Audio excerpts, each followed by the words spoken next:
Absolute Parasite is attacking Metropolis, consuming everyone. Can Superman stop it in time?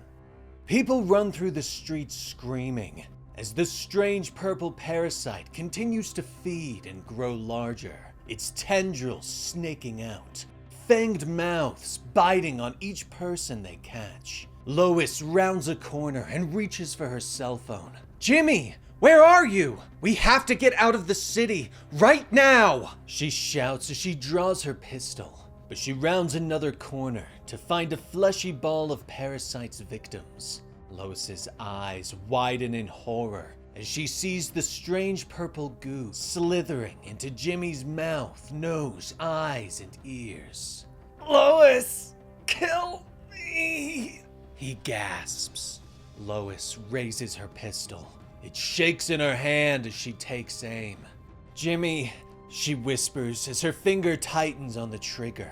But finally, she turns and dashes away. "I can't! I'm sorry!" she shouts over her shoulder as she rushes to the docks and leaps into the water, trying to escape the parasite's tendrils that are chasing her. But there is no escape. The tendrils follow her into the water, their mouths open wide. "Us no hunger.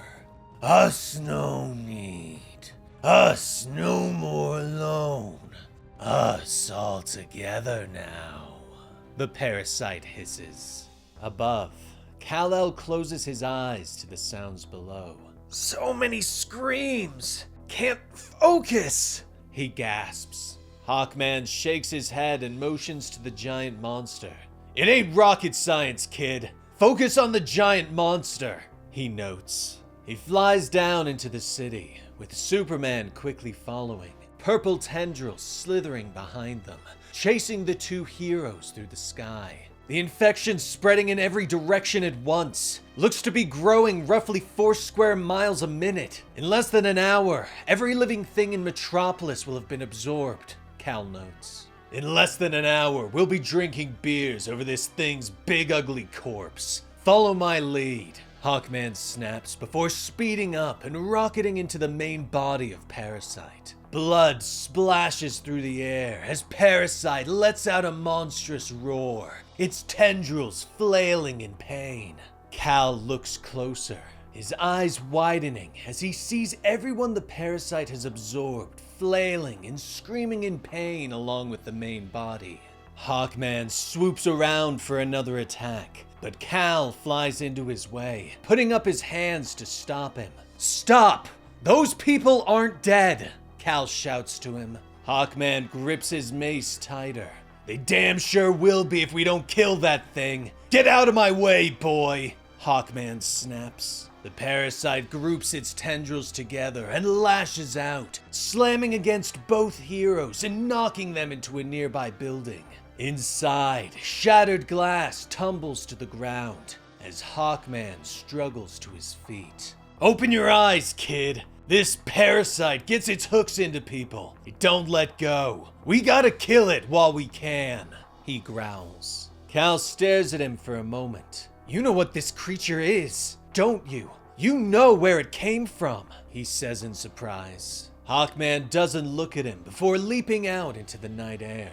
"I know enough to know that you need to shut up and do what I say," he says as he swoops back towards the creature and raises his mace to strike. But Superman follows him, slamming into Hawkman's back hard enough to knock him away. But he pauses. He can hear the screams growing quieter as the creature's victims become part of it. But something stands out to him.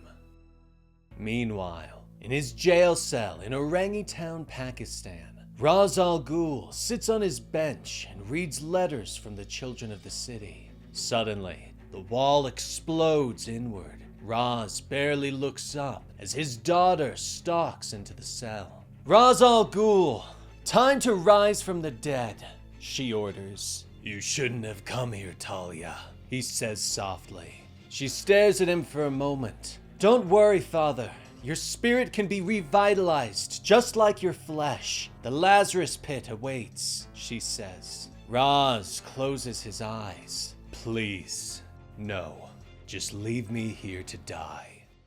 Back in Metropolis, Cal flies through the air until he finds Lois, a tendril around her head and quickly being pulled back to the parasite's main body. "Lois!" he shouts at her. "Superman?" She gasps as the tendrils suddenly begin to shake and release her, allowing Cal to catch her. She looks at him in astonishment. "The people may look like they're sleeping, but inside, they're trapped in a nightmare," Lois says, explaining that the creature seems to feed on people's energy. The two land on a nearby rooftop and are joined by Hawkman, who warns that if Cal is attacked and captured, the world could be lost. "That thing starts shotgunning Superman juice, there'll be no stopping it. No offense, pal, but I'll take you out myself before I let that happen," Hawkman growls. Cal looks at him in shock. "No offense? In what world is killing me not offensive?" Cal demands. But Lois shakes her head. She explains that Superman didn't pull her out with pure strength. When she heard his voice, she was no longer afraid. The parasite couldn't feed on her. "It let me go, spit me out. I heard your voice. I knew Superman was there with me, fighting for me, no matter what. That's all it took. That's how you saved me," she says. Cal nods as he walks to the edge of the building and stares out at the giant creature. "So all I have to do is make every living thing in Metropolis feel the same," he says softly. Hawkman points out that it's impossible, but Cal suddenly smiles and leaps into the air. "Of course it is. Give me 5 minutes," he calls. Alone, Hawkman glances at Lois. "Your boyfriend sure is some kind of moron, Lane," he growls. Lois glares at him. "Of course you'd say that, Hall. I'll make sure he knows who you are, and every last damn awful thing you've done. Just stay the hell away from him," she snaps. Below them, Superman flies to the creature and floats before it. The monster pauses for a moment and stares at him with a sightless face. "Hi, I'm Kal-El of Krypton.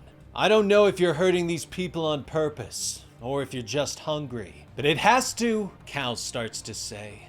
The tendrils suddenly lash out and wrap around him, snaking into his orifices and leeching his power. Hawkman and Lois watch with shock as the creature suddenly grows humongous. Hawkman leaps off the rooftop and swoops down to fight, but the parasite is too strong now. Tendrils grab hold of him and pull him in. "Cal, you can do this. You have no idea what sort of effect you have on people. Just let them see you," Lois whispers.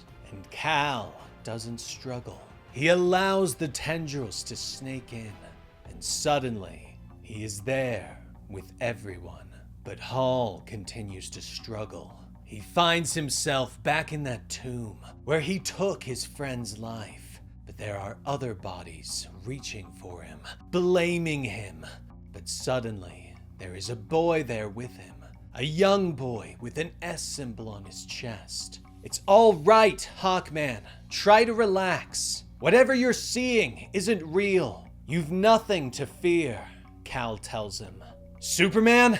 Is that you? Tell them to go away. Tell them they had to die.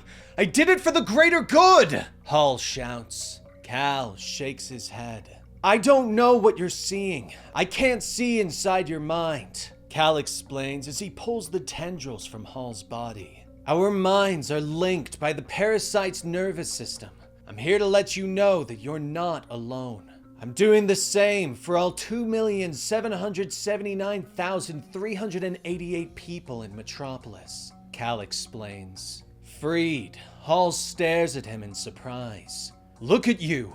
You're just a child. You're in so far over your head," Hall gasps. But Cal is strong enough. "I'm doing my best to assure everyone here that it's going to be all right, and they'll be fine. But I have a very different message for you, Dr. Hall. I want you to listen carefully. I know who you work for. I want you to give them a message," Cal growls. Back in the real world, The parasite suddenly explodes. Tendrils fall away and the people are freed. Cal moves at super speed, catching everyone and putting them gently on the ground. I don't believe it. The kid did it, Hawkman whispers as he catches a few people himself and puts them on the ground. A crowd has gathered around Cal as he catches his breath. How? How the hell did you do that? Hall asks him. Cal looks up at the crowd of wishful faces. I don't know. I'm Superman, he says with a shrug. Back in his cell, Ra's al Ghul finally stands and places the card on his bench. He looks at it sadly. Apologies, Superman, but we are who we are, he says softly before turning and following his daughter out of the prison. Back in Metropolis, Superman has gathered the remains of the parasite, revealing that it was an alien organism that was stolen from its homeworld by Brainiac and brought to Earth, where Lazarus began trying to weaponize its power. I'll take it home with me. I'm building a Kryptonian fortress in my barn that should be able to hold it. I'll nurse it on controlled distillations of my own energy until I can figure out how to get it back where it belongs, Cal tells Lois and Jimmy. But he looks up as Hawkman floats down to the rooftop. Superman, I just gotta tell you, Hall starts to say, but Cal gets in his face. Remember what I said to you in there, Dr. Hall. I know who you work for. Lazarus and everyone like them.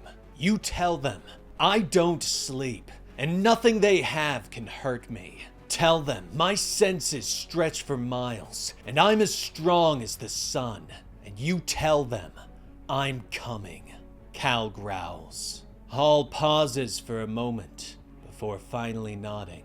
Yeah, I remember, he says softly. The way of this world was written in stone. That's what you said.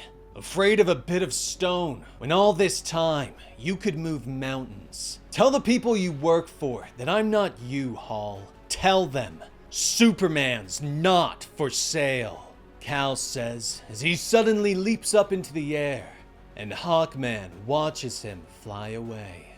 Finally, he reaches up and taps his comms. Talia, this is Hawkman. We got a problem, he says. Meanwhile, in Missouri, Lex Luthor stares in horror at the bloodbath around him. Brainiac finally stops, his chainsaw arms quieted. Please stop, Lex whispers. Brainiac looks around at his handiwork, at the severed limbs and pools of blood. Yes, I believe that should do it, he says before turning back to Lex. What happens next is up to you. I do hope you don't squander the work we've done here today. Seize the opportunity, Lex Luthor. Make yourself interesting, Brainiac says before turning away and leaving Lex alone with the remains of his friends and family. Until we meet again, then. And that was the complete story for Absolute Superman, issue 17 by Jason Aaron. A brief encounter with the Absolute Parasite, and the true beginning of the origin story of the Absolute Lex Luthor. What did you think of this? Let me know in the comments down below. And like and subscribe to help out the channel. I'm Dan with Comicstorian, and we will see you next time. Rest in peace, Benny.